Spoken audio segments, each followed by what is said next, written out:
નમસ્કાર, હું છું એન્કર વનરાજ રાવલ અને આપ જોઈ રહ્યા છો ગુજરાત પ્રવાસી ન્યૂઝ। સૌપ્રથમ આપ સૌનું હાર્દિક સ્વાગત। આ સમયે આપને લઈ જઈએ છીએ પોરબંદર, જ્યાં આમ આદમી પાર્ટીની ન્યાય યાત્રા દરમિયાન ખેડૂતોના હક અને ન્યાય માટે મોટો અવાજ ઉઠ્યો છે। આમ આદમી પાર્ટીના ગુજરાત પ્રદેશ પ્રમુખ ઈસુદાન ગઢવીએ સરકાર સામે આક્રમક નિવેદન આપ્યું છે। ચાલો જોઈએ અમારા સંવાદદાતા વનરાજ રાવલના રિપોર્ટ સાથે આ ખાસ ખબર। भारत माता की जय। बोलो भारत माता की जय। जय जवान जय किसान, जय जवान जय किसान। रामजी भाई नहीं पेरा आसो पेरा रामजी भाई ने मार पेरा हां रामजी भाई हां बोल चेतनभाई रामजी भाई નો સ્વાગત છે।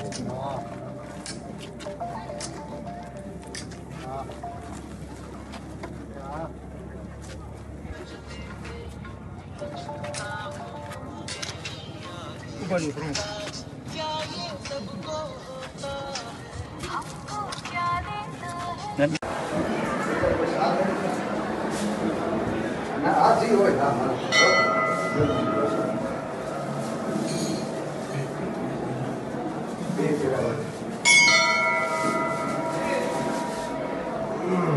બરફની 51 કિલોમીટર છે એમ।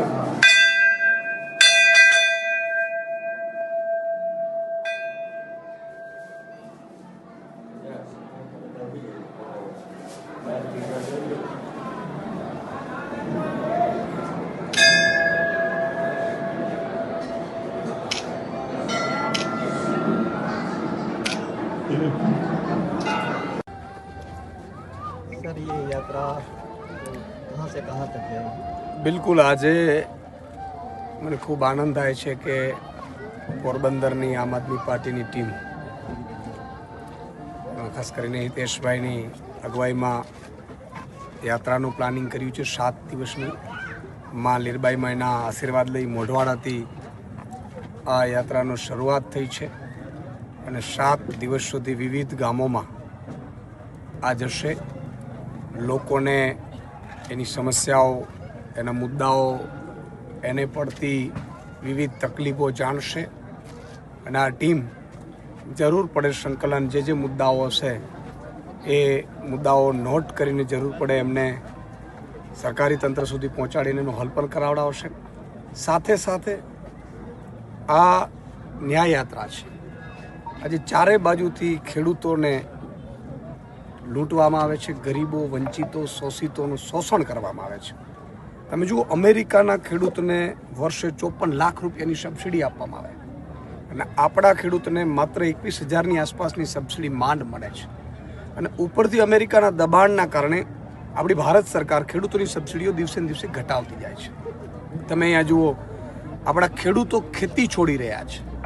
આજે ખેતી પ્રધાન દેશ જ ખેતી છોડી દેશે તો આપણે રાતોરાત કોઈ ભણીને IAS IPS નહીં બની શકે, એન્જિનિયરો નહીં બની શકે, બધા નોકરીઓ નહીં કરી શકે।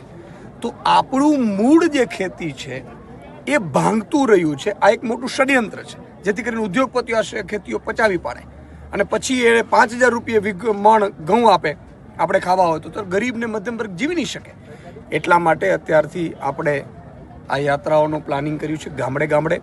એમાં હિતેશભાઈ મોઢવાડીએ મારી લીરબાઈ મેના સાનિધ્યથી, મંદિરથી, મોઢવાડાથી એમની આગુવાઈમાં પદયાત્રાનું આખું આયોજન છે અને ભગવાન દ્વારકાધીશ જે વિસાવાડા ત્યાં 7 દિવસ સુધી ચાલી અને વિવિધ ગામોમાં ફરી અને ત્યાં પૂર્ણાહુતિ કરશે અને અહીંથી અટકશે નહીં।